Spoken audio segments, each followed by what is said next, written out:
Summer is basically here, and sometimes it's just too damn hot outside. So what better way to spend the day than kicking back with a new game? Here's some games that I'm excited for coming in summer 2025. Mafia: The Old Country. I'm a big fan of the Mafia series, and I just finished The Sopranos not long ago, and they always reference the Old Country.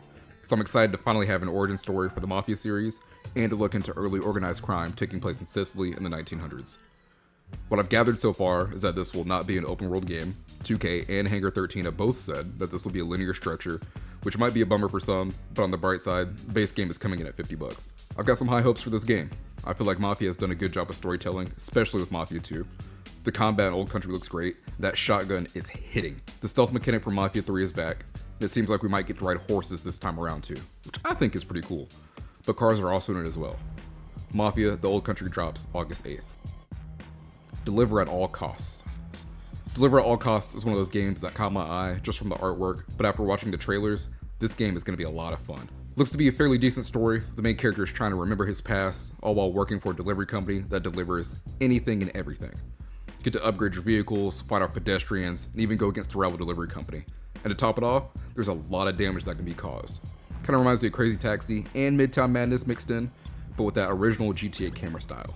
Due out May 22nd. Killing Floor 3. Killing Floor 3 was originally supposed to be out back in like March, but people that got to play the beta said, nah, this ain't it. And Tripwire actually delayed the release to make some adjustments. And after looking at the new footage since the changes, I definitely think it'll be worth the wait. Weapons sound harder hitting, the maps just look darker and a lot more grimier, and with a name like Killing Floor, it needs to have that. I spent a good bit of time on the second game on Xbox back in the day, and this will definitely be another fun game to just turn on and kill some time with, either solo or multiplayer when it drops on July 24th.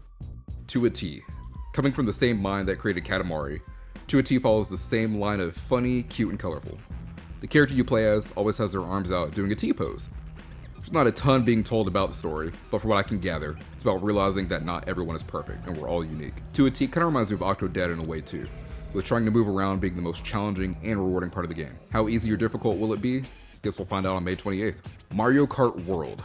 The Mumu, Lavaka, Lavashe, Sono Uchi, Dai Ku, Kurova, Di Kui, June 5th. Mind's Eye.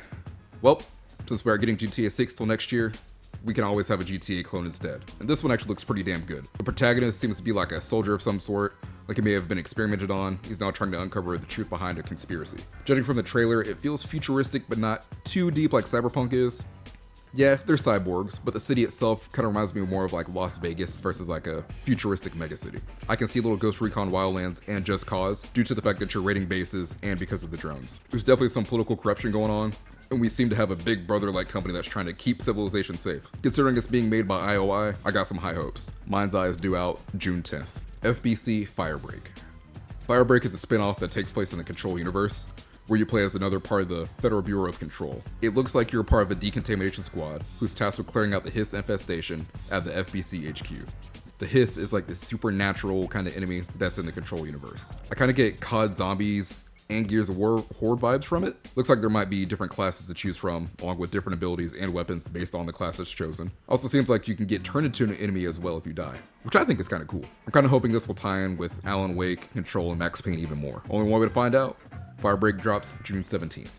Tony Hawk's Pro Skater 3 and 4. It only took 5 years and an acquisition by Microsoft, but god damn it, we're finally getting Pro Skater 3 and 4 remade. I played the hell out of 1 and 2, and this will be no different. A vast majority of the classic levels return, and so does most of the original soundtrack and skaters. What's new, and disappointing to most though, is that Thips 4 will not be an open world format like the original was. It's actually going to follow the same 2-minute format as the previous 3 games did. In terms of new levels, this time around, we have one called Pinball, which is exactly what it sounds like, and Water Park, which I think is a good choice considering skating at abandoned water parks is a thing nowadays. There's some in-game cross-promotion items as well with brands like Taco Bell and Frosted Flakes too. Even SpongeBob has an Easter egg, which makes me wonder what secret skaters are going to be in the game. We've also got some newer pros that weren't in 1 and 2, like Jamie Foy, Reyes Salil, Andy Anderson, and Yuto Horigome. Oh yeah, Bam is in the game too. I've already got the collector's edition pre-ordered with the full-size deck and the Doom skins, but if you pre-order any version of the game, you'll have access to the demo launching in June. Otherwise, you can check out Tony Hawk's Pro Skater 3 and 4 on July 11th. Ready or Not. This one has piqued my interest for the longest, and I'm glad I waited for the console version, since I have more friends on console than I do on Steam. I haven't played too many tactical shooters since Siege changed up and started bringing in operators that feel more Call of Duty instead of Tom Clancy, but that's a subject for another day. I'm hoping this one scratches that itch, with all the scenarios available like homes, gas stations, and even schools, unfortunately. And with the ability to do missions with a squad, this one should be a good time. Are there any games coming out this summer that you're looking forward to? Let me know. Like always, I appreciate the support. Be sure to hit that like button and that subscribe button.